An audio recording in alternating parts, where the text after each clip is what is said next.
उत्तिष्ठत जाग्रत प्राप्य वरान्य बोधत म्हणाले. आधी उठा, जागे व्हा आणि आपल्या ध्येयासाठी चालत राहा, प्राप्त करा ध्येय. उपनिषदकार म्हणाले उत्तिष्ठत जाग्रत. आता उपस्थित असलेल्या सगळ्या माझ्या मित्रपरिवाराला, या सगळ्या विद्यार्थ्यांना मी एक प्रश्न विचारते की आधी उठतो आणि मग जागतो की आधी जागतो आणि मग उठतो आपण? तुम्ही जागे आहे ना सगळे? हा, आपण आधी जागतो आणि मग उठतो का उठल्यावर जागतो? नाही. पण आमची परंपरा आणि आमचं तत्वज्ञान इतकं सामर्थ्य संपन्न आहे ना, उठलेल्याला जागा करणारी आपली परंपरा आहे. जागल्यानंतर आम्ही उठणारच आहे, उठून चालायला लागणार आहे, पण चालणाऱ्या माणसाला धावायला लावणारी, उठणाऱ्या माणसाला जाग करणारी, म्हणजे खऱ्या अर्थी देहाच्या झोपेबद्दल कुणीच विधानं केली नाहीत. आमच्या मनाला आलेली मरगळ, आमच्या मनाला आलेलं नैराश्य घालवण्याकरता संत मांदियाळींनी भरपूर मोलाचा वाटा या सगळ्या महाराष्ट्राच्या किंबहुना संपूर्ण भारतभूमीच आमची देवभूमी आहे असं म्हटलंय ना. कशा अर्थी देवभूमी आहे? देवतांनी इथं जन्म घेतले, अवतार घेतले, ही देवभूमी आहे. कुठल्याही देवानी तिकडे दुसऱ्या देशामध्ये अवतार घेतलाय असं आपण ऐकलंय, पाहिलंय? आपली पुराणं, आपल्या कथा सगळ्यांना सगळं माहितीये. दशावतार प्रसिद्ध आहेत आपले, 10 अवतार आहेत भगवंतांचे. श्रीमद भागवत महापुराण ग्रंथामध्ये भगवंताचे 24 अवतार सांगितलेत. पण देवानी अवतार घेतले ते या आपल्या भूमीत, म्हणून ही भूमीच देवभूमी आहे. या भूमीचं काळीज आहे अध्यात्म. म्हणून आपण भौतिक प्रगती कितीही करूया, कितीही शिक्षण जरी घेतलं, कितीही भौतिक विकास केला, तरी आमचं बेसमेंट असलं ना अध्यात्माचं, किंवा आमचं जीवन चुकणार नाही. ते संतांना माहिती होतं. म्हणून या देवभूमीमध्ये संत अवतीर्ण झाले, देवच संत रूपाने अवतीर्ण झाले. देवते संत निमित्त त्या प्रतिमा. प्रत्येक कुळात, प्रत्येक जातीत संतांनी अवतार घ्यावा. आणि ही भूमी अशी तशी नाहीये.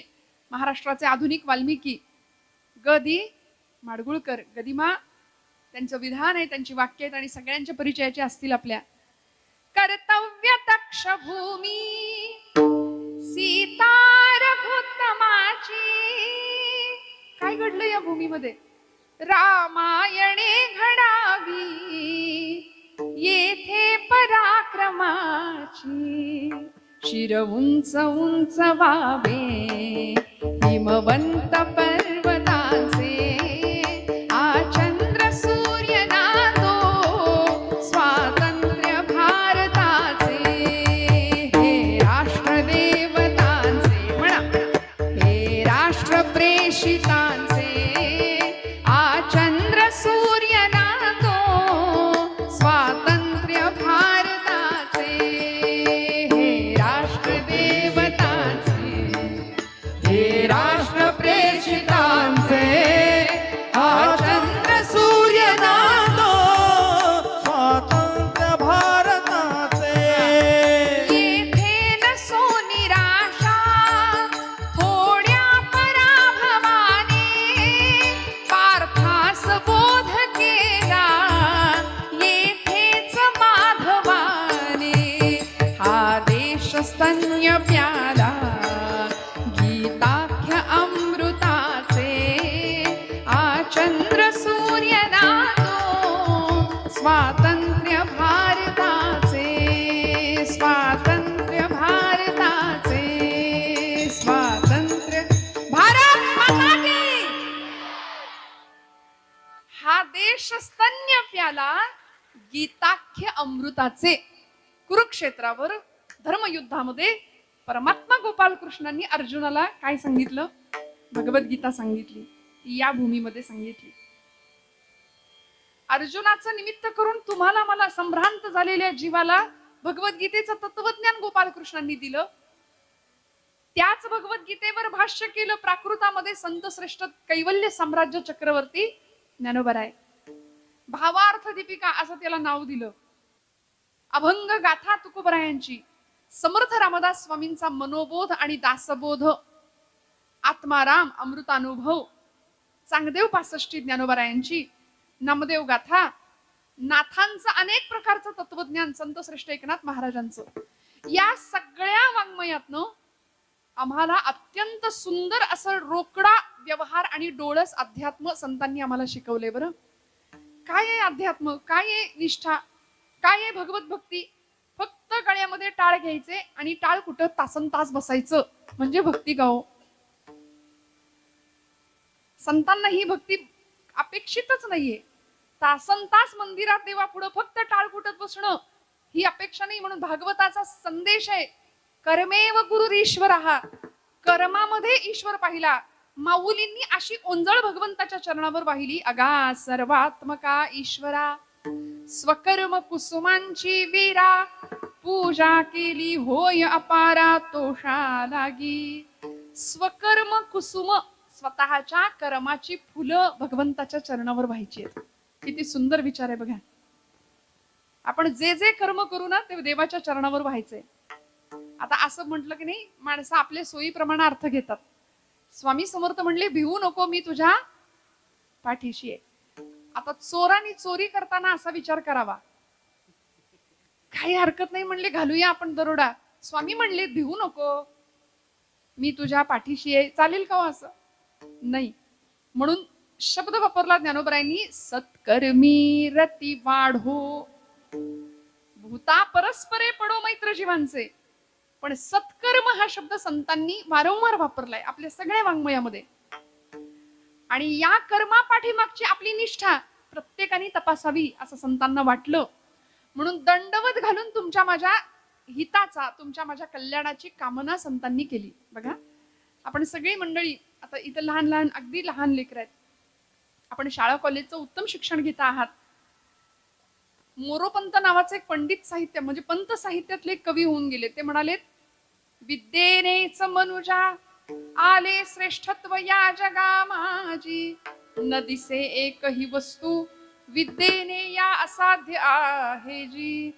विद्या नाम नरस्य रूपमधिकं प्रच्छन्न गुप्तं धनम, विद्या भोग करी यश सुख करी, विद्या गुरुणां गुरु, विद्या बंधुजनो विदेश गमने, विद्या परम दैवतम, विद्या राज सुपूजिता न तु धनम, विद्या विहीन पशु. माहितीये ना भर्तृहरींचा विद्येचं महत्व सांगणारा. शिकलात का आपण? कुणीतरी म्हणत होता आता सोबत, संस्कृत विषय आहे आपल्याला. हा, काय, कोण आहे ही विद्या? तुमची माझी मैत्रीण, शेजारीण? नाही. विद्या नाम नरस्य रूपमधिकम, नराचं, पुरुषाचं, व्यक्तीचं खरं रूप आहे विद्या. त्यामुळे विद्वान सर्वत्र पूज्यते, सगळीकडे विद्वानाची पूजा होते. त्यामुळे अशी विद्या प्राप्त करणारी आपण सगळी मंडळी आहात. नाही ज्ञानेन सदृशम पवित्रम इह विद्यते, गोपालकृष्ण म्हणतात, विद्येशिवाय या जगाच्या पाठीवर दुसरी कुठलीच गोष्ट पवित्र नाहीये. आणि इतकं पवित्र काम या भूमीत चालतंय आज ज्ञानगंगा या विद्यानिकेतनामध्ये. दर महिन्याला आपण कीर्तन श्रवण करता आहात महाराष्ट्रातल्या नामवंत कीर्तनकारांची. विठ्ठल विठ्ठल विठ्ठल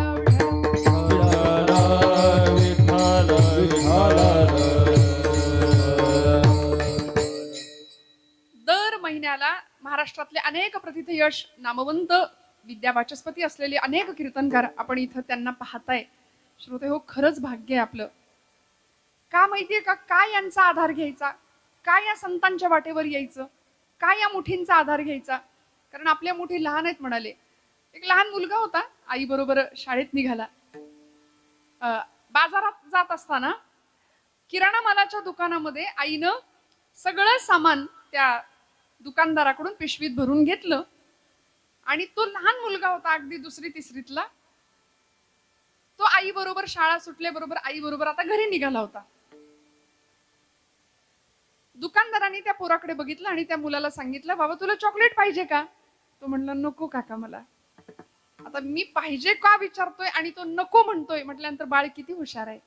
हा, मग ते काका त्याच्यावर खुश झाले आणि म्हणाले, अरे घे घे, तुझ्या हाताने घे, तुझ्या हाताने घे, तुझ्या हातात, तुझ्या मुठीत मावतील तेवढी चॉकलेट घे तू. तिथं अशा बरण्या ठेवल्या होत्या समोर. तो मुलगा तुमच्यासारखा होता हुशार. तो म्हणला, नको मला काका चॉकलेट, डॉक्टर सांगतात चॉकलेट खायचं नाही, नको मला चॉकलेट नको म्हणाले. अरे ऐक माझं, किती गुणी बाळ आहे रे, तुला धर म्हणतोय आणि तू घेईनास. तो मुलगा हुशार होता. तो म्हणला, काका तुम्हाला द्यायचंच आहे ना चॉकलेट, मला एक काम करा ना, तुमच्या हाताने द्या, तुमच्या हाताने द्या. त्या दुकानदारांनी बरडीचं झाकण उघडलं आणि स्वतःच्या दोन्ही मुठी भरून त्या पोराच्या हातामध्ये चॉकलेट दिले. त्यांनी स्वतःच्या शर्टच्या खिशामध्ये, पॅन्टच्या खिशामध्ये सगळे चॉकलेट भरून घेतले आणि निघाला. आई म्हणली, कार्ट्या, तुला ते काका म्हणत होते तुझ्या हाताने चॉकलेट घे, तू का नाही घेतले?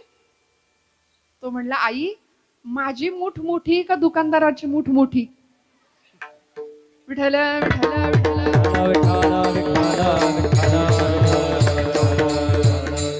मला काय म्हणायचंय तुम्हाला कळलं. कुणाच्या मुठीतनं खाऊ जास्त मिळणार आहे की नाही? मोठ्यांची मूठ मोठी असते. आपण लहान मंडळी आहोत, मोठ्या मुठीचा आधार का घ्यावा लागेल? म्हणून मी भाग्य आहे आपल्या सगळ्यांचं असं का म्हटलं.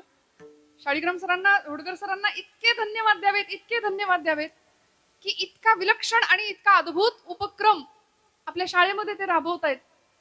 आज सगळ्या परंपरांची जननी असलेलं आणि सगळ्या परंपरांना सार्थ अभिमानाने आमच्या समोर मिरवणारं एक माध्यम आहे भक्तीचं, कीर्तन माध्यम.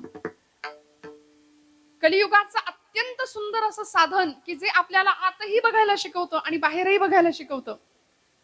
त्यामुळे सध्या आम्ही सगळे बहिर्केंद्री झालो ना, म्हणून आमच्या मुठी लहान आहेत, आम्हाला मोठ्यांच्या मुठीचा आधार घ्यावा लागेल. आम्हाला उत्तम खाऊ खायचंय. स्वातंत्र्यवीर विनायक दामोदर सावरकर म्हणले, जे जे उत्तम उदात्त उन्नत महन मधुर ते. मग हे सगळं जर आम्हाला स्वीकारायचं असेल तर संतांच्या मुठी लागतील, महापुरुषांच्या मुठी लागतील आणि त्यांच्या मार्गाने जर आपण गेलो तर आम्ही आमच्या जीवनाच्या उत्तम ध्येयापर्यंत पोहोचल्याशिवाय राहणार नाही.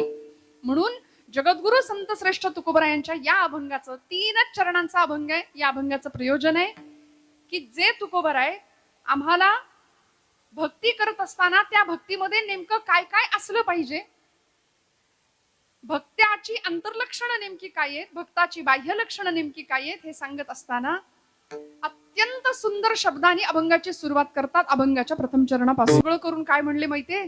तुका म्हणे मज बोलवितो देव, अर्थ भाव गुह्य तोची जाणे.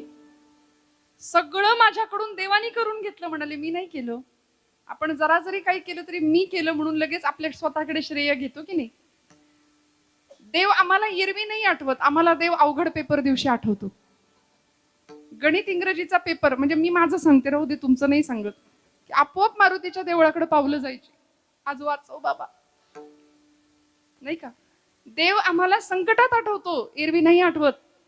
पण संतांनी क्षणाक्षणाला त्याचं स्मरण केलं, क्षणाक्षणाला.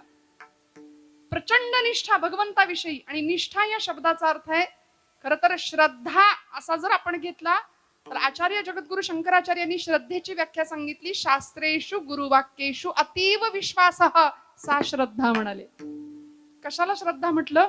शास्त्रेषु, शास्त्र प्रमाणावर, वचनावर, गुरुवाक्येषु, स्वतःच्या गुरूंच्या वचनांवरती. आता गुरुनिष्ठा राहिली नाही, गुरूंवर विश्वास राहिला नाही. शास्त्रेषु गुरुवाक्येषु अतीव विश्वासः सा श्रद्धा. श्रद्धेची व्याख्या सांगितली. परत सांगते, श्रद्धा नावाची आपल्यापैकी असलेली कुणी मुलगी नाही. श्रद्धा कशाला म्हणायचं? अंतःकरणामध्ये असलेली अशी भावना आहे की विश्वासाची भावना आहे. आपली श्रद्धा असावी कुणावर? भगवंतावर. आपली श्रद्धा असावी कुणावर? माता पित्यांवर. आपली श्रद्धा असावी कुणावर? आपल्या आचार्यांवर, आपल्या गुरुजनांवरती. मग तिथे असलेला पूर्ण विश्वास, तिला श्रद्धा म्हटलंय. आणि तुकोबरायांनी शब्द वापरलाय निष्ठा. श्रद्धेची अजून एक वरची पातळी आहे, ती म्हणजे निष्ठा आहे. आता आपल्यापैकी बरीच मंडळी मेडिकलचं शिक्षण घेत आहेत. शैक्षणिक, वैद्यकीय आणि औद्योगिक असं सगळं शिक्षण इथं या सगळ्या या निकेतनामध्ये मिळतंय आपल्याला. भावी डॉक्टर आहात आपण सगळी मंडळी, बरोबर ना? मग डॉक्टरवर आमचा फार विश्वास असतो की नाही? आम्ही जर आजारी पडलो तर कधी न आठवणारा तो डॉक्टर नावाचा देव आपल्याला आठवतो. आपण डॉक्टरांकडे जातो, डॉक्टर लिहून देतात प्रिस्क्रिप्शन, ते घेऊन आपण लगेच मेडिकलमध्ये जातो. आपल्याला बऱ्याच जणांना ते अक्षर नाही कळत खरं, पण तरी पण आपण मेडिकलमध्ये जातो, त्यांना ते कागद दाखवतो, लगेच त्या गोळ्या घेतो आणि आपल्या घरी येऊन देवापुढे ठेवतो.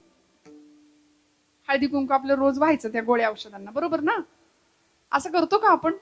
नाही करत. आपण ती गोळ्या औषधं, जेवढा कोर्स आपल्याला डॉक्टरांनी सांगितलाय तो सगळा कोर्स आपण घेतो. 4 दिवस, 5 दिवस, 8 दिवस, जे काही असेल ते. ती सगळी औषधं गोळ्या आपल्याला घ्यायची असतात का? आपला डॉक्टरवर विश्वास आहे. आपला डॉक्टरवर विश्वास आहे. मला फरक पडला पाहिजे, मला गुण आला पाहिजे. एखादा अंतराळवीर असतो, तो अंतराळात जातो.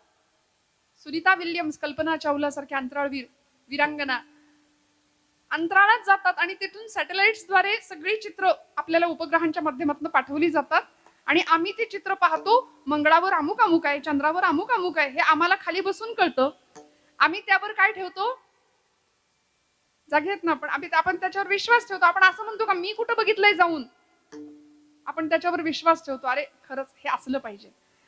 एखाद्यानी विषाची बाटली आपल्या समोर धरली आणि सांगितलं हे विष आहे बरं का, विष, हे प्यायल्यावर माणूस मरतो, असं जर म्हटलं तर आपण म्हणू हो असेल असेल बाबा. आपण असं म्हणतो का मी कुठं बघितलंय, पिऊन बघू बरं 2 थेंब मी पिऊन बघतो? नाही, आपण विषावर सुद्धा विश्वास ठेवतो. माझा मुद्दा नीट ऐका. आपण डॉक्टरवर विश्वास ठेवतो, आपण एखाद्या शास्त्रज्ञावर विश्वास ठेवतो. कितीतरी शास्त्रज्ञांनी शोध लावता लावता लावता सुरुवातीला असं कळलं मोठी आकाशगंगा गॅलेक्सी आहे. त्यानंतर असं कळत गेलं एक नाही, अशा अनंत आकाशगंगा आहेत या ब्रह्मांडामध्ये. इन्फिनिट शब्द वापरला, अनंत आकाशगंगा आहेत. आणि आम्ही ज्याच्या सत्तेने हा सगळा व्यवहार चालू आहे त्या एका शक्तीला आमची संत परंपरा काय म्हणते माहितीये? अनंत कोटी ब्रह्मांड नायक. अनंत आकाशगंगा या ब्रह्मांडामध्ये आहेत हे शास्त्रज्ञ आम्हाला सांगतात. पण त्या अनंताचा सुद्धा ब्रह्मांडाचा नायक असलेला जो आहे ना, ती चैतन्य रूपी शक्ती, जिला तुकोबा विठ्ठल म्हणतात, कुणी कृष्ण म्हणतं, कुणी राम म्हणतं, कुणी गणपती बाप्पा म्हणतं, कुणी महाकाली म्हणतं. पण ती चैतन्यमयी शक्ती, तिच्यावर नेमका आमचा विश्वास नाही. आमचा सगळीकडे विश्वास आहे, आमचा संतांवर विश्वास नाही. म्हणून तुम्हा सगळ्यांचं का कौतुक, आपण दर महिन्याला संत विचार ऐकताय मुलांना. खरंच खूप मोठं भाग्य आहे. आणि आपल्यापैकी उगीच जबरदस्तीने कोणी बसत असेल तर आजपासून खरंच ठरवा की हे माझ्या हिताचं आहे, हे माझ्या कल्याणाचं आहे. महिन्यातून 1 दिवस 2 तास मी इतकं सुंदर कीर्तन मला महाराष्ट्रातल्या खूप मोठ्या लोकांकडून ऐकायला मिळतंय, हे माझं अहोभाग्य आहे. नामदेव महाराज म्हणले जन्मोजन्मी आम्ही बहुपुण्य केले, तेव्हा या विठ्ठले कृपा केली. आज आमची पावलं आमच्या लेकरांची, म्हणजे शहरात, तुम्ही आज ग्रामीण भागात असून सुद्धा शहरातल्या लोकांची, मुलांची पावलं इकडं सहजासहजी वळत नाहीत. असा समज असतो की ज्याला काहीच जमत नाही त्यांनी धोतर नेसावं. म्हणजे जे बॅकवर्ड आहेत ना, ज्याला काहीच कळत नाही, अडाणी असतात, त्यांनी ते धोतर नेसतात. पण सर मगाशी मला म्हणाली की इथे या शाळेमध्ये आता विद्यार्थ्यांच्या अंगावर धोतर आणि झब्बा कुर्ता दिसेल, डोक्याला टोपी दिसेल, कपाळाला गंध दिसेल. किती आनंद आहे. आम्ही भारत भूमीचे सुपुत्र आहोत, आम्ही देवभूमीत जन्माला आलो. धन्य भूमी पुण्य देश जेथे वैष्णवांचा वास. किती भाग्यवान आहे. या भरतखंडामध्ये जन्म घ्यायला अनेक जन्मांची पुण्याई लागते आणि आम्ही पुण्यवान आहोत. अशा माता पित्यांच्या, अशा मातीमध्ये आपण जन्माला आलो की जी माती उत्सव प्रिय आहे, उत्साही आहे, संत विचारांनी सिंचित झालेली आहे. पण थोडं पाश्चिमात्यीकरणाचं वारं आपल्याकडे आल्यामुळे सगळंच बघ बिघडत चाललं, बदलत चाललं. म्हणून पुन्हा एकदा नव्याने आज पुन्हा एकदा या सगळ्याचं बीजारोपण, म्हणजे सुसंस्कृत आणि सुसंघटित व्हावं, एकत्रित यावं. इतक्या सुंदर पद्धतीने विचारांचा, एक आचारांचा परिपाक तयार व्हावा, इतक्या सुंदर पद्धतीने हातात घेतलेलं हे असिधारा व्रत. संतांची हीच तर अपेक्षा आहे तुमच्या माझ्याकडून. दुसरं काय हवंय संतांना सांगा ना. बरं, दंडवत घालून कामना केली आणि आम्हाला सांगितलं खरा भक्त कसा असतो, त्या भक्ताची लक्षणं काय असतात. निष्ठावंत भाव. भक्ताकडे सगळ्यात पहिली असावी ती निष्ठा. कुठली निष्ठा, कसली निष्ठा? सध्या निष्ठा हा शब्द तुम्हाला सगळ्यांना माहितीये, मी काही नव्याने सांगत नाहीये. वापरून वापरून गुळगुळीत केलाय शब्द हा. पण तुकोबरायांनी ज्या वजनाने शब्द वापरला ना, निष्ठा, त्याचा अर्थ खूप वेगळा आहे. आम्ही इतका शब्द वापरला, इतका वापरला, उठसूट हा शब्द आम्ही वापरू लागलो. देशनिष्ठा, पतिनिष्ठा, गुरुनिष्ठा, अजून धर्मनिष्ठा, आपल्या कामावरची निष्ठा, अजून सांगू का, पक्षनिष्ठा,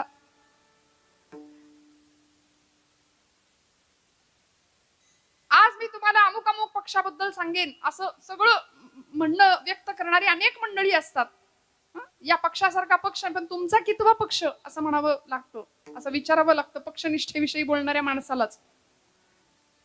निष्ठा शब्द वापरून गुळगुळीत केला, पण तुकोबऱ्यांची निष्ठा काय होती माहितीये? वाटेल ते झालं तरी चालेल, देह जावो अथवा राहो, पांडुरंगी दृढ भावो, पांडुरंगी दृढ भावो, पांडुरंगी दृढ भावो. देह जावो अथवा राहो, पांडुरंगी दृढ भाव, पांडुरंगी दृढ भाव, पांडुरंगी दृढ भाव. नामदेव महाराज म्हणले, देह जावो अथवा राहो, पांडुरंगी दृढ भावो. देह गेला तरी चालेल, देहापेक्षा देव महत्वाचा वाटला. देहापेक्षा आज देवाला मानणारी माणसं थोडी कमी आहेत. बाबा महाराज सातारकर म्हणायचे, तुम्ही देवाला माना किंवा मानू नका, त्यांनी तुम्हाला मानले एवढं तरी माना. देवाला मानत नाही आपण. देवाला माना किंवा मानू नका, पण त्यांनी तुम्हाला मानले एवढं तरी माना. कारण ज्या दिवशी तो तुम्हाला मानणार नाही त्या दिवशी तुमच्या घरासमोर गर्दी जमेल. माणसं म्हणतील उचला आता झालं यांचं काम. मग 4 जण लागतात, खांद्यावर न्यावं लागतं नाही का.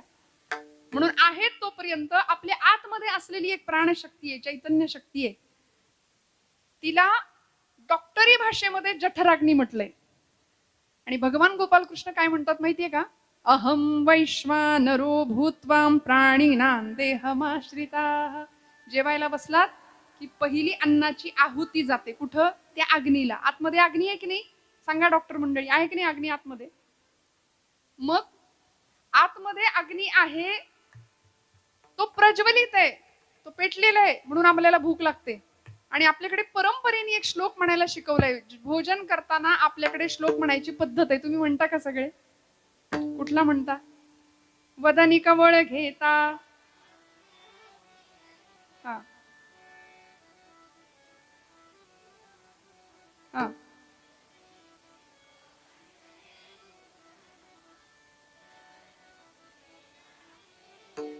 वा, रघुवीर समर्थ. बरोबर. आता इथं काही आपल्या सुरुवात नाही करायची, काही वाढलेलं नाहीये. तुम्ही छान श्लोक म्हटला. वदनी कवळ घेता नाम घ्या श्रीहरीचे सहज हवन. हवन शब्द वापरला की नाही? मग हवन कुठं करतो आपण? यज्ञात करतो. हवन यज्ञात केलं जातं. परिणाम काय होतो? हे यज्ञ कर्मच आहे. आपण जेवतो, आपल्याला भूक लागते, आतला अग्नी प्रदीप्त होतो, प्रज्वलित होतो, म्हणजे आपण ती अन्नाची आहुती पोटात घेतो, त्या यज्ञात टाकतो जठराग्नीमध्ये. कुठपर्यंत ही वरची आहुती आहे? जोपर्यंत आतला अग्नी पेटलेला आहे. एकदा का आतला अग्नी थंड झाला की मग बाहेरचा अग्नी असतो. लोक म्हणतात उचला. मग बाहेरून अग्नी लावण्याच्या आधी आपण आतला अग्नी समजून घेतला पाहिजे, नेमका काय आहे, कोण आहे ते चैतन्य शक्ती. त्या चैतन्य शक्तीचा अत्यंत निष्ठेने माऊलींना सुद्धा लळा लागला होता. आणि माऊली त्या चैतन्याला आवाज देतात, माझ्या जीवाचा तू जीव आहेस. जीवीची या जीवा प्रेमा भावाची या भावा, जीवीची या जीवा प्रेमा भावाची या भावा, जीवित जगवा प्रेमा भावाची या भावा, जीवित या जीवा प्रेमा भावाची या भावा. तुझा वासुनी केशवा, तुझा वासुनी केशवा, अनुनावडे जीवे अनुसरणी अजूनी कानये, जीवे अनुसरणी अजूनी कानये. तुझा वासुनी केशवा, तुझा वासुनी केशवा, अनुनावले जीवे अनुसरणे अजूनी कानये, जीवे अनुसरणे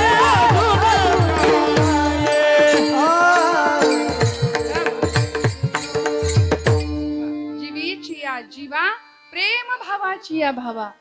आतमधला जो जीवातला जीव आहे ना, कोण असतो? मग तो म्हणाले मी आहे. आपण त्याला मी म्हणतो, त्याला वेदांताच्या भाषेमध्ये कुटस्थ चैतन्य म्हटलंय. आणि तोच ओळखायचंय आपल्याला. मी कोण? आचार्य म्हणाले कोहम कथमिदम जातम को वै कर्तास्य विद्यते. मी कोण? Who I am, what is the mission of my life. मी कोण? आपण कधी विचारतो का स्वतःला मी कोण? मी कोण? मी कोण? विचारा बरं, सारखे प्रश्न विचारायचे. मी कोण? तुम्ही म्हणाल ताई काही पण काय सांगताय, मी कोण, माझं नाव अमुक अमुक अमुक, झालं मी कोणचं उत्तर नाही. परत विचारायचं मी कोण. मग काय उत्तर मिळेल, मी अमक्या अमक्याची मुलगी, अमक्या अमक्याचा मुलगा. अजून एकदा विचारायचं मी कोण. मग मी या गावचा. परत एकदा विचारायचं मी कोण. महाराष्ट्र राज्य आहे माझं, मी कोण, मी भारताचा नागरिक आहे, मी कोण. असं करता करता करता आपल्याला काय उत्तर मिळेल माहितीये का, अहम ब्रह्मास्मी, मी ब्रह्म आहे, मी तो आहे, मी भगवंताचा अंश आहे, मी त्याचंच एक रूप आहे. म्हणून माणसाचा भगवंताकडे जाणारा एक प्रवास झाला पाहिजे. तुम्हाला एक गोष्ट सांगते, परवा गणपती उत्सव आता आपल्याकडे पार पडला.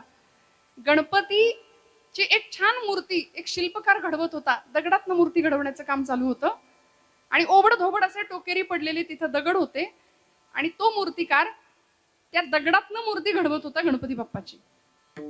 अतिशय सुंदर मूर्ती घडवली. पण ती मूर्ती पाहिली आणि माझ्या मनात एक प्रश्न आला. मी आपलं त्यांना विचारून टाकलं, म्हटलं काका एवढी सुंदर माझ्या गणपती बाप्पाची मूर्ती त्या इतक्या ओबड धोबड दगडातनं तुम्ही केलीच कशी. माझा आपला वेड्यासारखा प्रश्न होता. पण ते म्हणले तुमच्या भाषेत सांगू का. म्हटलं सांगा. ते म्हणाले त्या दगडामध्ये आधीच मूर्ती होती, त्या दगडामध्ये आधीच गणपती बाप्पाची मूर्ती होती. फक्त त्या मूर्तीला नको असलेला भाग मी छिन्नी आणि हातोड्याच्या साह्याने काढून टाकला. आतमध्ये मूर्ती आपोआप तयार झाली. मग मला कळलं, अरे छिन्नी हातोड्याचा घाव करी दगडाचा देव, खाई दैवाचे तडाखे त्याचं माणूस आहे नाव. आमचा देवत्वाकडचा जर प्रवास व्हायचा असेल, आमच्या निष्ठा जर पक्क्या व्हायच्या असतील ना, तर आम्हाला सुद्धा अनेक प्रकारचं सगळं घाव सोसावे लागतील. त्या दगडाला तो मूर्तिकार ठोकतोय, घासतोय, तासतोय, कोरतोय आणि शेवटी तीच हत्यारं त्याच मूर्ती समोर ठेवून प्रार्थना करतो, त्वम ब्रह्मास्त्वम रुद्रस्त्वम अग्निस्त्वम. मग तो दगड नाही राहत, तो देव बनतो. तसे आमची निष्ठा पक्की असेल ना, तर आमचाही प्रवास मनुष्यत्वाकडून देवत्वाकडे झाल्याशिवाय राहत नाही. तुकोबरायांची निष्ठा इतकी पक्की होती, वाटेल ते झालं तरी चालेल, तुटो हे शरीर, फुटो हे मस्तक, नामाचा गजर सोडू नये महाराज म्हणतात. समाजाने दिलेला सगळा छळ हसत हसत सहन केला या मंडळींनी. का हो, निष्ठा पक्क्या होत्या. निष्ठावंत भाव भक्तांचा स्वधर्म, निर्धार हे वर्म चुको नये. अनेक प्रकारचे भाव शास्त्रकारांनी सांगितलेत. दास्य भाव आहे, सख्य भाव आहे, शांत भाव आहे, वात्सल्य भाव आहे आणि माधुर्य नावाचा एक भाव आहे. मग या सगळ्या भावांवर आरूढ असलेला जो खरा भक्त असतो ना, त्याची निष्ठा किती पक्की असावी. त्रिभुवन भागवतकार म्हणाले, वाटेल ते झालं तरी चालेल, आकाश कोसळलं तरी त्या आकाशावर, त्या कोसळलेल्या ढिगावर मी उभा राहीन, असे महापुरुष म्हणत होते. मग ते लोकमान्य टिळक असू दे, स्वातंत्र्यवीर सावरकर असू दे, भगतसिंग, राजगुरू, सुखदेव, अनंत कान्हेरे, हे सगळे भगवद्गीता हातात घेऊन फासावर गेले. वंदे मातरम हा महामंत्र होता त्यांचा. निष्ठा पक्क्या होत्या. वाटेल ते झालं तरी चालेल, देह गेला तरी चालेल, पण तरी सुद्धा आम्ही आमचा मार्ग नाही सोडणार. निर्धार हे वर्म चुको नये. आणि मग हे सगळं असताना भक्ताकडे अजून कुठल्या गुणांचा उहापोह किंवा समावेश असला पाहिजे, तुकोबराय अभंगाच्या दुसऱ्या चरणात सांगतात. निष्काम निश्चळ विठ्ठल विश्वास, निष्काम निश्चळ विठ्ठल विश्वास, निष्काम निश्चळ विठ्ठल विश्वास, निष्काम निश्चळ विठ्ठल विश्वास, निष्काम निश्चळ विठ्ठल विश्वास, निष्काम निश्चळ विठ्ठल विश्वास, निष्काम निश्चळ विठ्ठल विश्वास, निष्काम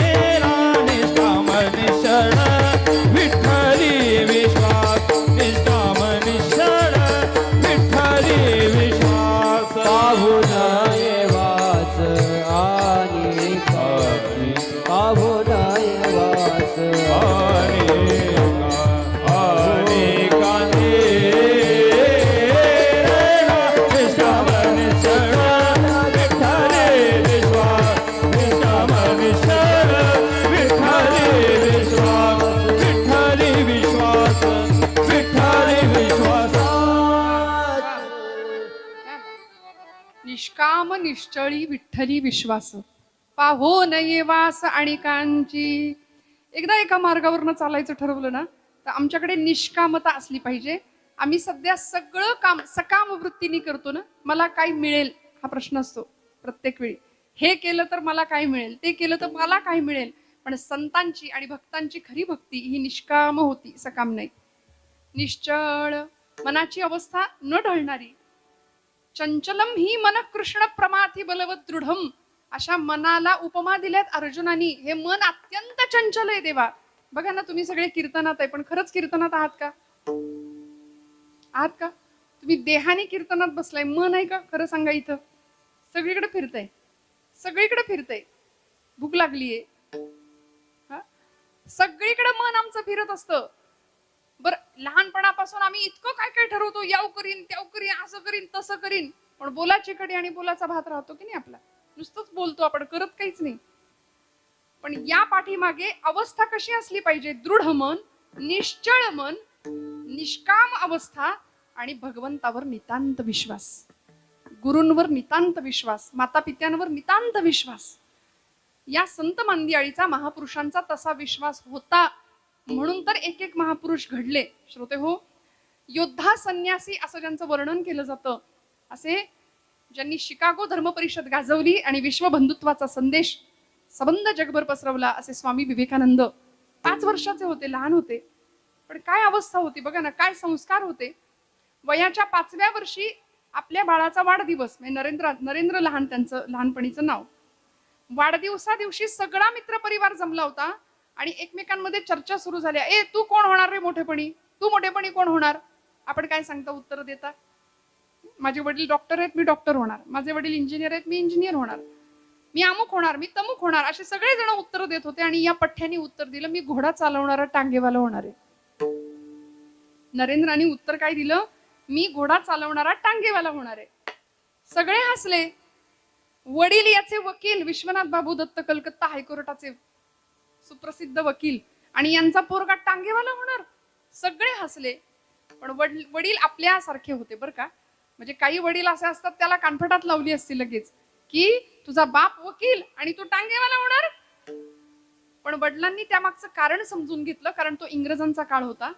वडील इंग्रजांचा सूटबूट घालत होते आणि कोर्टात जायचे. तो काही नरेंद्राला पटत नव्हता, आवडत नव्हता.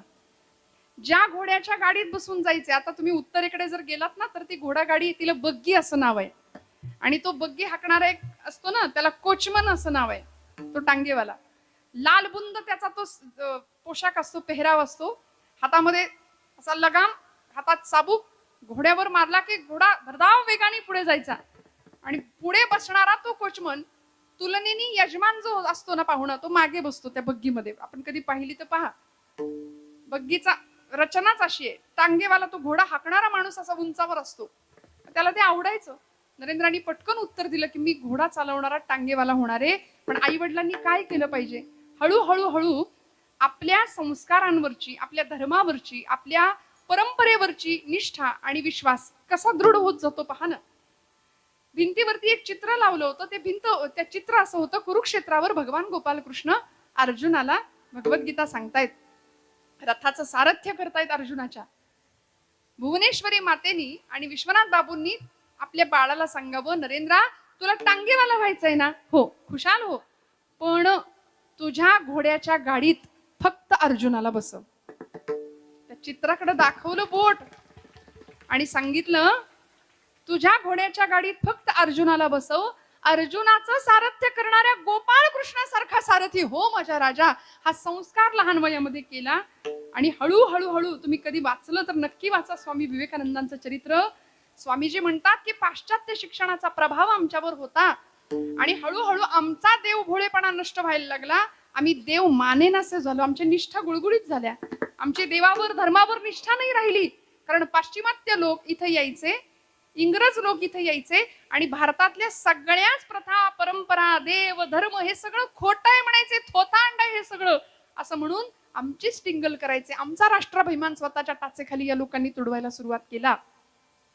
आणि खरंय मंडळी, फक्त इंग्रज आले का? कोण कोण आले? डच आले, शक आले, हून आले, पोर्तुगीज आले, इंग्रज आले, 150 वर्ष इंग्रजांनी राज्य केलं. मुघल आले, अनेक सुलतानी आक्रमण या भूमीवरती झाली. आणि एवढ्या वर्षानंतर या सगळ्या लोकांनी इथलं सगळं नेण्याचा प्रयत्न केला, लुटून सगळं नेलं. रिकाम्या आगबोटी भरून आले होते इंग्रज, सगळं नेण्याचा प्रयत्न केला आणि आमचा राष्ट्राभिमान सुद्धा स्वतःच्या टाचेखाली तुडवून टाकलाय. बर, इतक्या वर्षानंतर इतक्या स्वाऱ्या होऊन अक्षरशः या लोकांनी नालंदा तक्षशिला सारखी विद्यापीठ होती, 6-6 महिने पुस्तकं जळत होती, जाळून टाकली विद्यापीठ आमच्या इथली शिक्षण संस्था. आणि गुरुकुल पद्धतीचं शिक्षण होतं भारतामध्ये, ती गुरुकुल पद्धती नामशेष केली, पुस्तकं जाळली. आणि इथं भारतीयांवर जर राज्य करायचं असेल तर म्हणाले आता इंग्रजी शिक्षण किंवा कॉन्व्हेंट शिक्षण आणायचं. म्हणून बघा, इंग्रजी शिक्षणाला नकार नाहीये, उत्तम इंग्रजी भाषा आम्हाला आलीच पाहिजे, इंग्रजी शिक्षण आमच्याकडे असलंच पाहिजे. पण त्याचबरोबर आमच्या परंपरा, आमची संस्कृती, आमचा सनातन धर्म हे सगळं आम्हाला कधी कळणार, याकरता कीर्तन आहे बरं का, याकरता कीर्तनाचं प्रयोजन आहे. विठ्ठल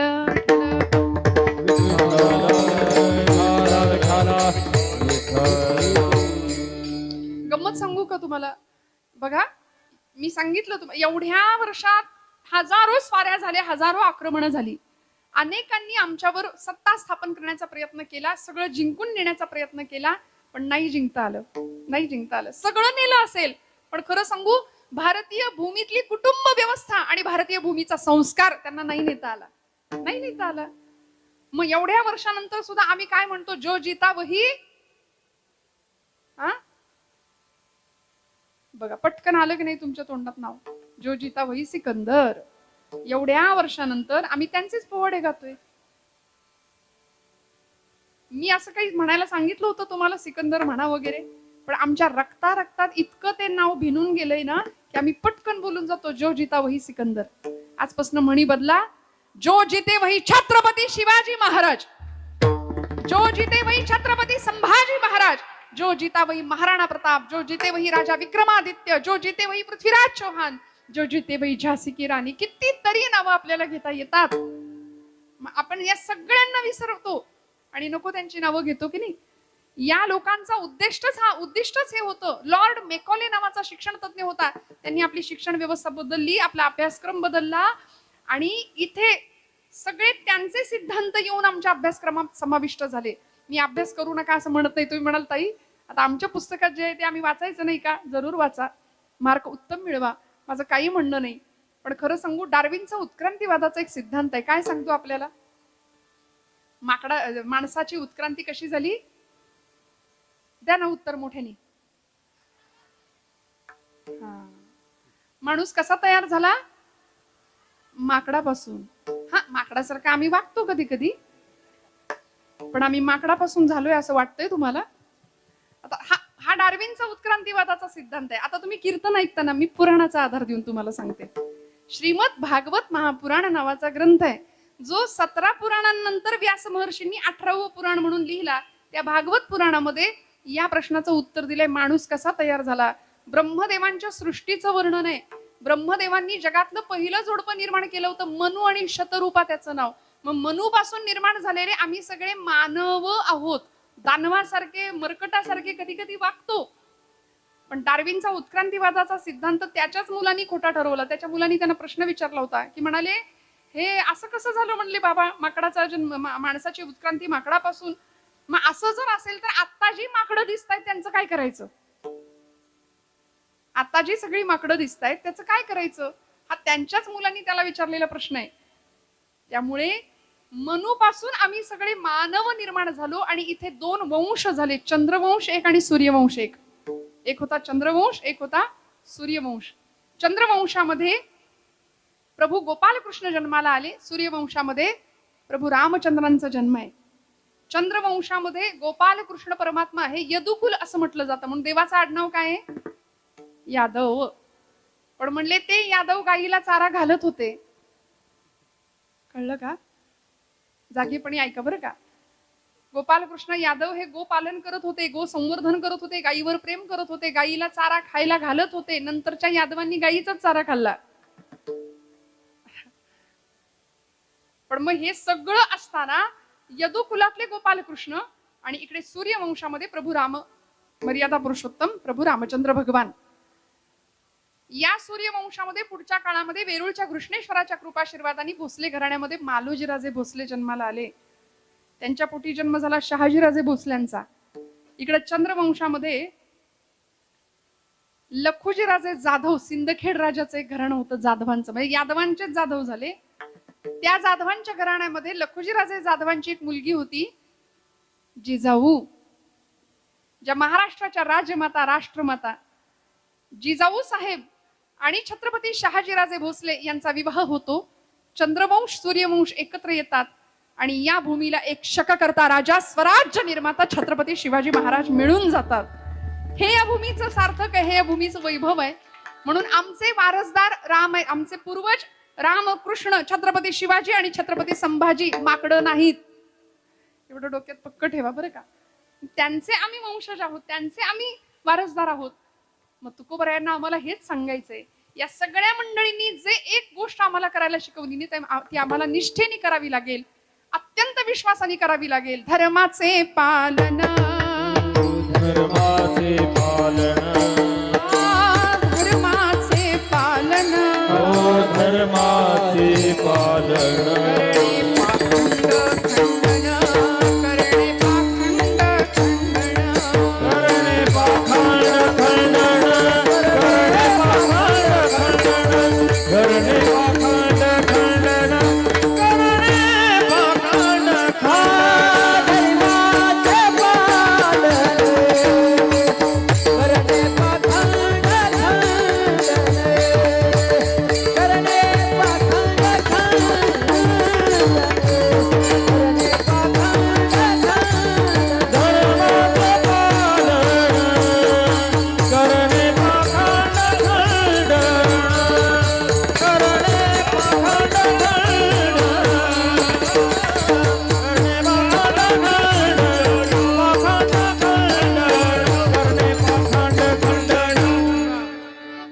म्हणून धर्मनिष्ठा शिकवली, धर्म पालन करायला शिकवलं. भगवंतांचं कार्य आहे, विनाशाय च दुष्कृताम, दुष्टांचा नाश व्हावा, धर्माची पुनर्संस्थापना व्हावी आणि समाजामध्ये नीतीचं दर्शन सगळ्यांना व्हावं. यासाठी आमचा प्रयत्न असला पाहिजे. मी स्वामीजींचं उदाहरण सांगत होते मगाशी. ज्या स्वामीजींनी अगदी लहान वयामध्ये विवेकानंदांनी पाश्चात्य शिक्षणाचा प्रभाव ज्यांच्यावर पडला आणि ते म्हणायला लागले, चरित्रात सांगतात की आम्ही नास्तिक बनायला निघालो, आम्ही देवाला मानायला तयार नाही.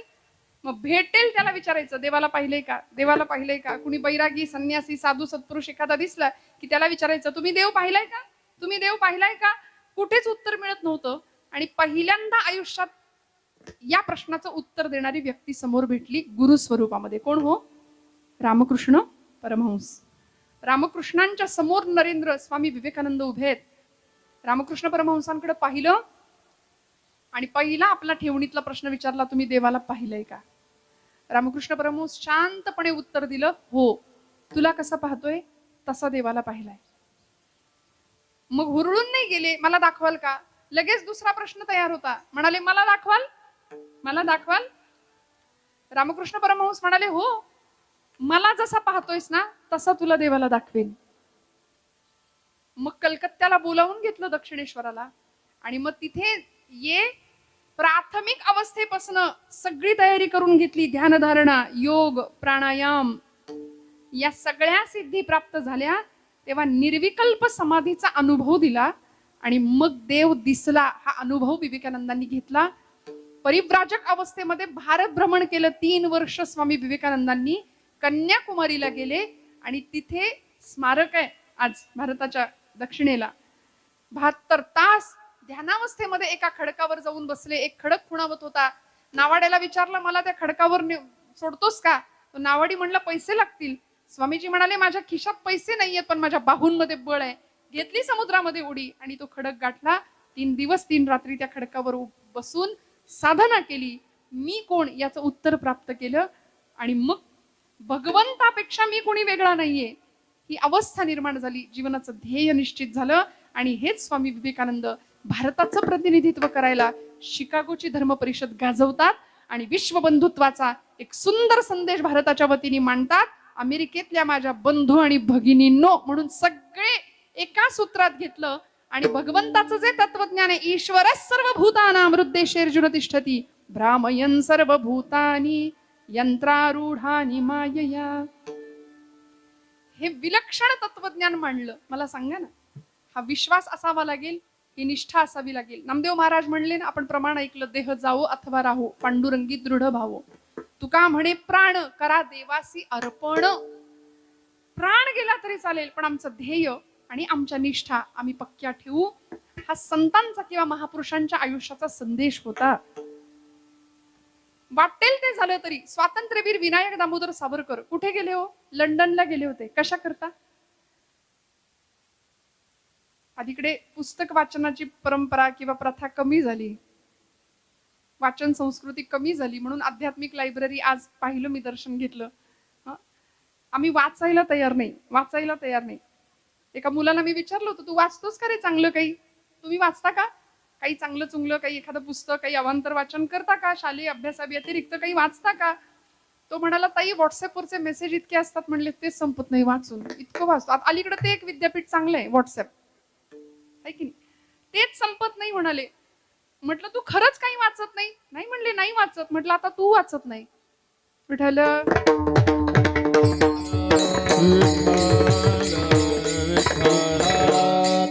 वाचाल तर वाचाल, म्हण आहे की नाही, चांगलं वाचलं पाहिजे. श्यामची आई पुस्तकाचं कव्हर सुद्धा आता दुर्मिळ झाले बघायला मिळणं. घराघरात हे पुस्तक असावं.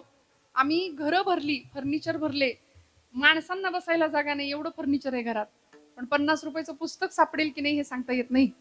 इतकी दुर्भिक्ष झालं वाचन संस्कृतीचं.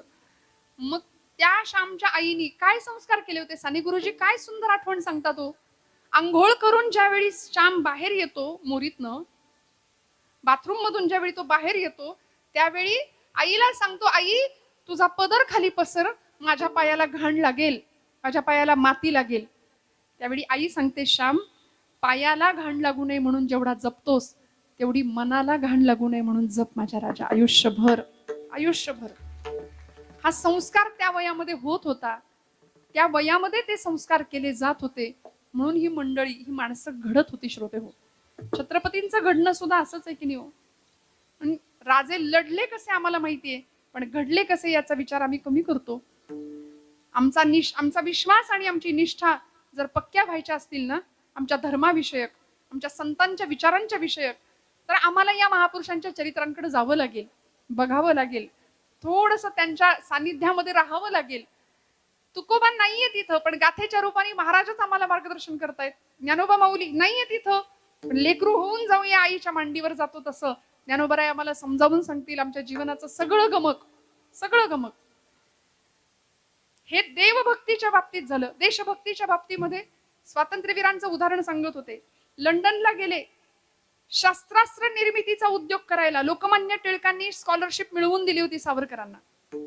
काळजी करू नका म्हणाले, मी जातो. श्यामजी कृष्ण वर्मा आणि लोकमान्य टिळक या दोघांनी सावरकरांना आग्रह केला, विलायतेला जा, बॅरिस्टर होण्याच्या निमित्ताने जा.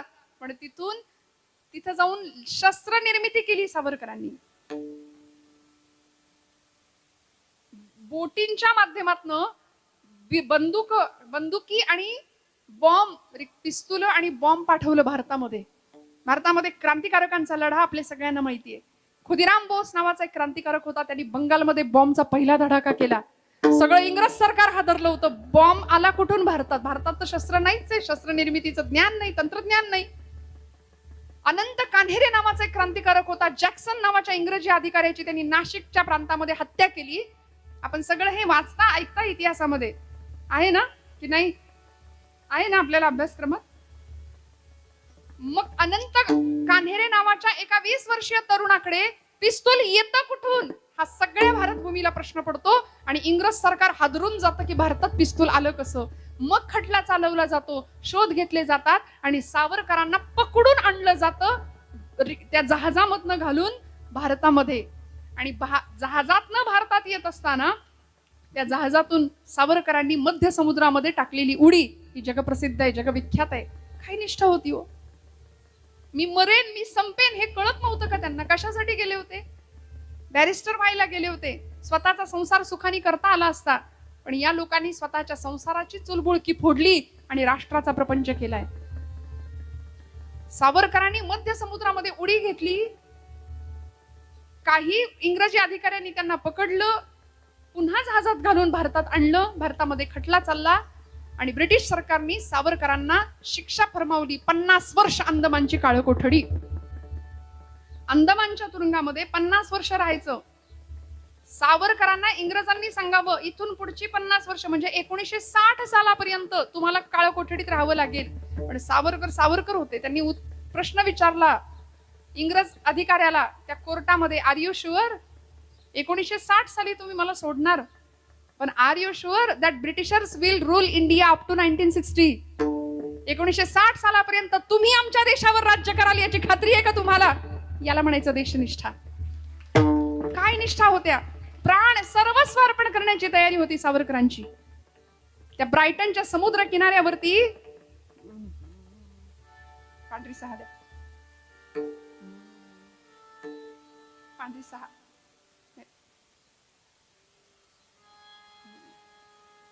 आपलं पांढरी 2 चालू आहे ना? हा, okay. Scale change. Vitthal Vitthal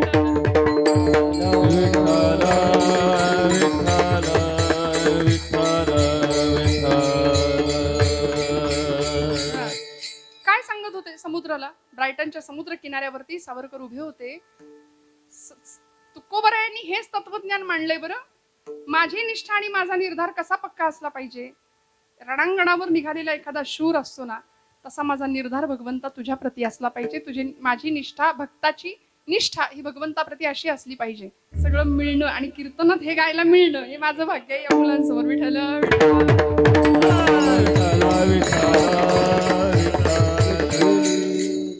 काय झालं, लंडन वरून त्यांना पकडून आणलं, शिक्षा सुनावली गेली आणि अंदमानला जाण्यापूर्वी साखळ दंडांनी जखडून, म्हणजे आरोपीच्या, कैद्याच्या वेशामध्ये मुंबईच्या एका जेलमध्ये सावरकर काही दिवस होते. बायको भेटायला आली. त्यांची 18 वर्षाचं वय होतं. पत्नीचं माई म्हणायचे, नाव यमुना. सावरकर कधीतरी वाचा माझी जन्मठेप सावरकरांची. आपण गाथा ज्ञानेश्वरी जसं वाचणार आहे ना आता, तशी ह्या महापुरुषांची चरित्रही वाचायला घ्यावीत. राम आणि कृष्ण आम्हाला कळाले पाहिजेत. छत्रपतींना हे जिजाऊ माऊलींनी वेळोवेळी सांगितलं म्हणून अफजल खानाचा कोथळा बाहेर काढतात राजे. का? कारण कंसाला मारणारा कृष्ण राजे शिकले होते, रावणाचा वध करणारा प्रभू रामचंद्र राजे शिकले होते लहान वयामध्ये, कीचकाची छाती फोडणारा भीम राजे शिकले होते लहानपणी. आता आम्हाला भीम माहिती नाही, कुणी माहिती नाही. परवा मी एका विद्यार्थ्याला विचारलं, तुला भीम माहितीये का रे? भीम. ते म्हणलं, हा छोटा भीम, डोलकपूरचा, लाडू खातो. आम्ही तेवढ्यातच अडकलो. कधी भीम कळणार, कधी अर्जुन कळणार, कधी युधिष्ठिर कळणार. मग हे सगळं जर कळायचं असेल ना, सावरकरांना त्या कैद्याच्या वेशामध्ये ज्यावेळी पिंजऱ्यामध्ये, त्या तुरुंगामध्ये ठेवलं गेलं ना, त्यावेळी बायको भेटायला आली होती. देशनिष्ठा आपण पाहतो, काय त्याग असतो, काय स्वार्थाचा त्याग केला असेल या मंडळींनी. बघा ना, अहो त्यांनाही छान गुंठा एकर घेता आलं असतं, कितीतरी जमवून ठेवलं असतं, पण नाही, सगळं सर्वस्वाचा त्याग केला. 18 वर्षांच्या यमुनामाई भेटायला येतात. सावरकर असे कैद्याच्या वेशात साखळदंडांनी जखडलेले आहेत आणि बायको सांगते, डोळ्यातलं पाणी पुसलं आणि बायकोशी सावरकर बोलतायत. पुस्तकातली जशीच्या तशी वाक्य सांगते मी तुम्हाला. सावरकर म्हणतात की या वेशात तुम्हाला अनोळखी वाटलो ना मी? वाटणारच, कारण आपला नवरा, आपला पती विलायतेहून बॅरिस्टरीचा झगा पांघरून येईल. पैसा मिळवू, थाटात संसार करू, प्रपंच करू असा विचार तुम्ही केला असेल, पण मी विचार केला माझी भारत माता आजारी आहे, माझी आई पारतंत्र्यात आहे, माझी मातृभूमी पारतंत्र्यात आहे आणि माझी भारत माता आजारी असताना, माझी आई आजारी असताना मी असा सुखात नाही राहू शकत. माझी चुलबुळकी फोडून हा राष्ट्राचा संसार करावा असं मला वाटलं. म्हणून या कैद्याच्या वेशात आज तुम्ही मला पाहताय. तिकडे जाऊन रशियन मित्रांच्या सहकार्याने शस्त्र बनवली, सावरकरांनी भारतात पाठवली. पण हे सगळं झालं. स्वातंत्र्यवीर सावरकर आपल्या बायकोला सांगतात, यमुना माईंना सांगतात, माई या जन्मात मी तुम्हाला इतका त्रास दिलाय, कसलंच संसाराचं सुख मी तुम्हाला दिलं नाही. दर वटपौर्णिमेला तुम्ही हाच पती मिळावा असं म्हणावं तरी कसं? त्यावेळी काय करतात? 18 वर्षाचं वय, पूर्वीच्या काळी लहान वयात लग्न व्हायचे. 18 वर्षाच्या होत्या यमुनामाई. खाली वाकल्या, त्या सळईतनं हात आत घातला आणि पायाला हात लावला सावरकरांच्या. आणि सावरकरांना सांगतात, सावरकर म्हणतात, काय काय करताय? म्हणाले, पाय बघून ठेवते, पुढच्या जन्मात चुकायला नकोत. पाय बघून ठेवते, पुढच्या जन्मात चुकायला नकोत. कारण या जन्मामध्ये आपल्या देशाची, आपल्या संसाराची आणि आपल्या प्रपंचाची राख रांगोळी किंवा चूलबोळकी फोडून देशाचा प्रपंच करणारा पती पुरुषोत्तम भगवंतांनी या जन्मात जर मला दिलाय ना, तर जन्मोजन्मी असा पती मिळावा. ही पतिनिष्ठा सुद्धा या देशातल्या पतिव्रता स्त्रियांकडून आपल्याला शिकायला मिळाली. काय होतं सीतेचं पातिव्रत्य, काय होता त्याग. प्रभू रामचंद्र निघाले वनवासाला. खरं सांगू का, जनक राजांनी निरोप पाठवला होता, ये ग बाई माहेरी, जाऊ दे तिकडे वनवासाला, 14 वर्षांनी ते आले की मग तू जा अयोध्येत. आत्ताची सीता असती तर काय केलं असतं, बॅग भरली असती की नाही, पटकन गेली असती.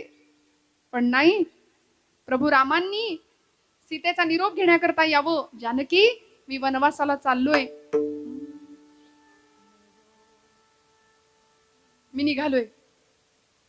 त्यावेळी सीताबाई सांगतात, निघाला, माझा निरोप कसला घेता हो. गदिमांचे शब्द आहेत, निरोप कसला माझा घेता, निरोप कसला माझा घेता, जेथे राघव तेथे सीता, जेथे राघव तेथे सीता, ज्या मार्गी हे चरण चालते, त्या मार्गी मी तुमच्या पुढती, वनवासाची मला न भीती, वनवासाची मला न भीती, संगे आपण भाग्य विधाता, जेथे राघव तेथे सीता, जेथे राघव तेथे सीता. यांच्यासाठी एकदा टाळ्या वाजवा. पखवाजातनं सगळे बोल निघतात, सगळे. वा वा, विठ्ठल विठ्ठल.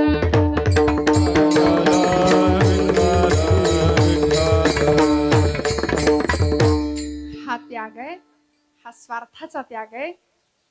एखादा शूर रणांगणामध्ये जातो आणि माघारी परतून सुद्धा पाहत नाही, तसा या देशाचा सैनिक सुद्धा बघा ना, सेवेवरती जातो. निष्ठा काय असते. मला असं वाटतं, सीमेवर आपली लेकरं पाठवणाऱ्या माता पित्यांचं काळीच सुद्धा वाघाचं असावं लागतं. ते असतं म्हणून आपली लेकरं सीमेवर पाठवतात. मग जाणारा जवान जसा मागे परतून पाहत नाही ना, तसं धैर्य आणि तसा निर्धार, तसा विश्वास, तशी निष्ठा आणि तसा विश्वास भगवंता माझ्याही इकडे असला पाहिजे. रणी निघता शूर न फिरे माघारी, रणी निघता शूर न फिरे माघारी, निघता शूर न फिरे माघारी, निघता शूर न फिरे माघारी, रणी निघता शूर न फिरे माघारी, रणी निघता शूर न फिरे माघारी. निघता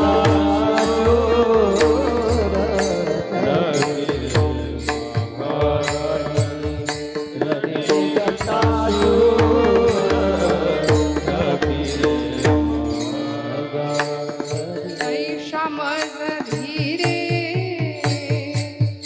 राखी आता, तैशा मज धीरे राखी आता, संसार हाती अंतर दूरी, संसार हाती अंतर दूरी.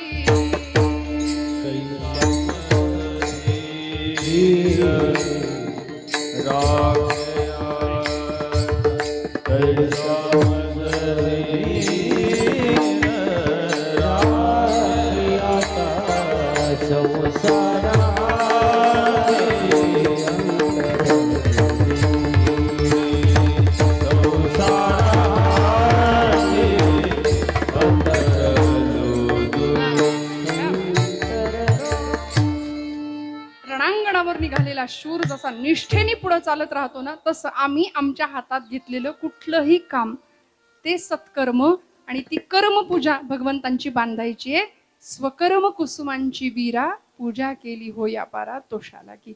भगवंताच्या आनंदाकरता त्याला आवडेल असं कर्म तुमच्या माझ्याकडून सुद्धा घडलं पाहिजे. आमच्या हातात घेतलेल्या कामामध्ये निष्ठा पाहिजे. म्हणून महाराज म्हणतात, निष्काम निश्चळी विठ्ठली विश्वास, पाहो न येवास आणिकांची विठोबा रखुमाई.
निष्ठावंत भाव भक्तांचा स्वधर्म, निर्धार हे वर्म चुको नये.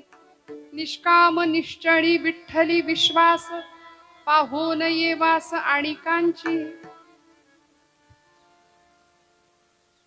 तुकोबराय असू देत, ज्ञानोबराय असू देत, संतांनी जीवनाकडे बघण्याचा सकारात्मक दृष्टिकोन तर दिलाच, पण आमच्या निष्ठा कशा पक्क्या असाव्यात, आमचा निर्धार कसा पक्का असावा. नाही तर मग मरगळलेली अवस्था येतेच ना हो जीवनामध्ये. नैराश्य, सोपं बोलायचं मराठीत फ्रस्ट्रेशन, काय वेळ लागतो यायला. ज्याच्याकडे बघावं ते टेन्शन मध्ये. ऐक नाही, सगळ्यांना टेन्शन आहे. 2 वर्षाचं बाळ सुद्धा त्याच्या हातात मोबाईल देऊ नका, मग बघा कसं टेन्शन मध्ये जातं ते सुद्धा.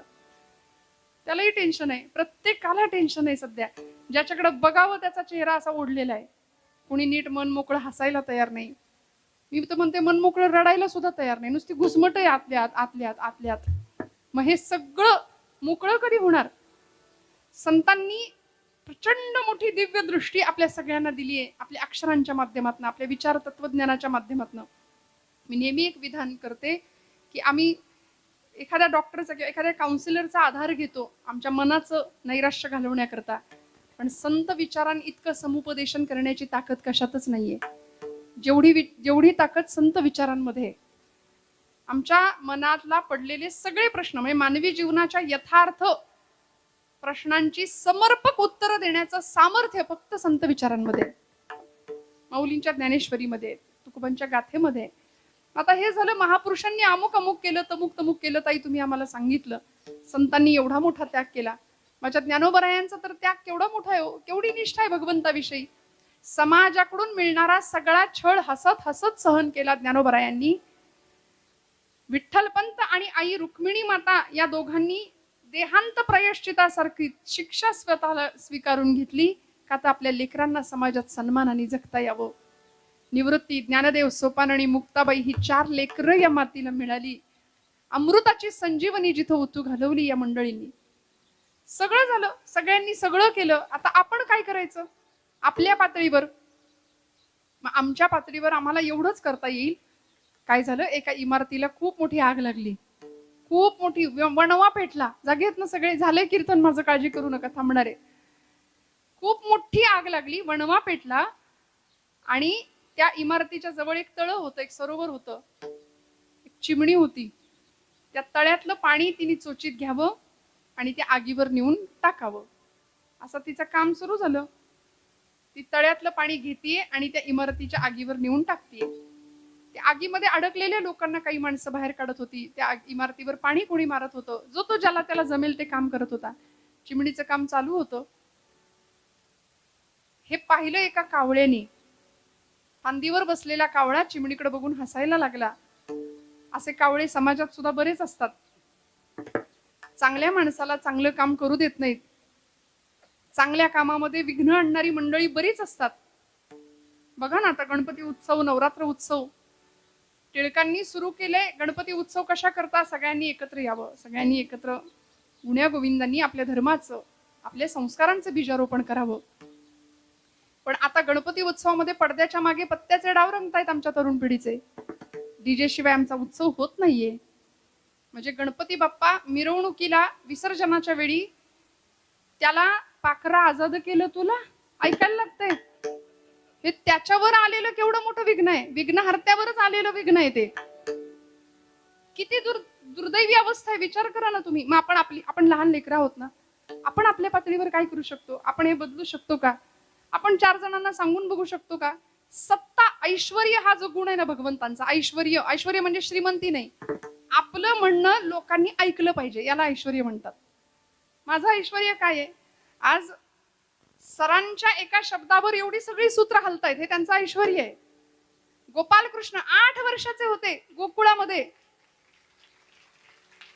8 वर्षाच्या गोपालकृष्णांनी गोवर्धन पर्वताची पूजा करा आणि इंद्रपूजा बंद करा, हे 8व्या वर्षी गोकुळाला सांगावं आणि पिढ्यानपिढ्याची परंपरा एका क्षणात बंद व्हावी, हे देवाचं ऐश्वर्य आहे. माऊली त्याचे गुण सांगतात ना, 6 गुण, त्यातला एक ऐश्वर्य हा गुण आहे.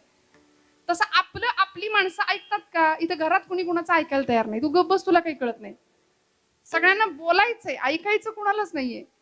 त्यामुळे आपलं काही मंडळींनी ऐकावं, हे आपलं ऐश्वर्य असतं. मग आता आपण बोलून बघूया ना, वाढदिवस उत्तम पद्धतीने, शास्त्रशुद्ध आपल्या धर्म पद्धतीने साजरा व्हावा. आपण कथा कीर्तन नेहमी ऐकता, सांगून बघूया, बोलून बघूया. काय करावं लागेल? आता नवरात्र उत्सवामध्ये बघा, तो मेसेज फिरेलच काही दिवसात. अमुक दिवसाचा अमुक रंग, या दिवशी अमुक रंग, त्या दिवशी तमुक रंग, फिरणार आहे हा मेसेज काही दिवसात. ज्यांनी कुणी हा मेसेज काढलाय शोधून, त्यांना शोधलं पाहिजे खरं तर. कारण असं कुठल्याही पुराणात, धर्मग्रंथ, कुठल्याच शास्त्रात असं सांगितलं नाही की देवीनी अमुक दिवशी अमुक रंगाची साडी नेसली होती. महिला मंडळ कमी संख्येने आहात आपण, पण आपला हट्ट असतो त्या दिवशी तीच साडी. बरं, उत्सव प्रिय आपण आहोत, आपण छानच राहिलं पाहिजे, प्रश्नच नाही. देवाला असंच आवडतो आपण. पण अट्टहास ज्या गोष्टीचा आपण करतो ना, मग त्याऐवजी गाथा सप्तशतीचं पारायण करूया, देवीचं महात्म्य समजावून घेऊया, स्त्री शक्तीचा जागर खरा काय आहे ते समजावून घेऊया. या देशातली नारी शक्ती कशा पद्धतीने महिषासूर मर्दिनीनी 9 दिवस 9 रात्र महिषासुराला मारलं, रक्तानी माखलेली होती देवी. तिला झोपायला, विश्रांतीला वेळ नव्हता, तिला पायात चप्पल नव्हती, अन्न पाणी नव्हतं, आणि अशा 9 दिवसात तिला रंगाच्या साड्या नेसायला कुठं वेळ होता हो? पण हे आम्ही नको त्या गोष्टींकडे आमचा जास्त विचार प्रवाह वाहतो, त्यामुळे आम्ही आमचं नुकसान करून घेतो. त्यामुळे आम्ही आमच्या पातळीवर काय करू शकतो? त्या चिमणीने केलं तसं. तिने त्या चोचीत पाणी घ्यावं आणि त्या इमारतीवर नेऊन टाकावं. त्या चोचीत पाणी घ्यावं, इमारतीवर नेऊन टाकावं. त्या कावळ्याने तिची निंदा केली. तो टिंगल करत कुत्सित भावनेने तिला म्हणाला, बाई ग, तुझी चोच केवढी, तुझी ताकद केवढी, आणि तू आग विझवायला निघाली, तुझ्या चोचीत पाणी केवढं समावतंय, तू तो सुई की नोक से पहाड़ खोदने जा रही है. काय चाललंय म्हणाले, तुझं हसायला लागला. ती चिमणी म्हणाली, दादा मला ठाऊक आहे, माझी ताकद कमी आहे, माझी शक्ती कमी आहे, माझ्या चोचीत पाणी सुद्धा कमी मावतं, पण उद्या या घटनेचा जेव्हा इतिहास लिहिला जाईल तेव्हा माझं नाव आग लावणाऱ्यांच्या यादीत नसेल, आग विझवणाऱ्यांच्या यादीत राहील. मग आपण नेमकं कुठल्या यादीत असलं पाहिजे, एवढा जरी आपण विचार केला तरी देवाला आवडेल असं काम आपल्याकडून घडल्याशिवाय राहणार नाही. तुकोबराय म्हणतात की देवाचं काम करणाऱ्याला, देवाच्या प्रती निष्ठा बाळगणाऱ्या भक्ताची उपेक्षा झालीये असं ऐकिवात सुद्धा नाहीये. तुका म्हणे ऐसा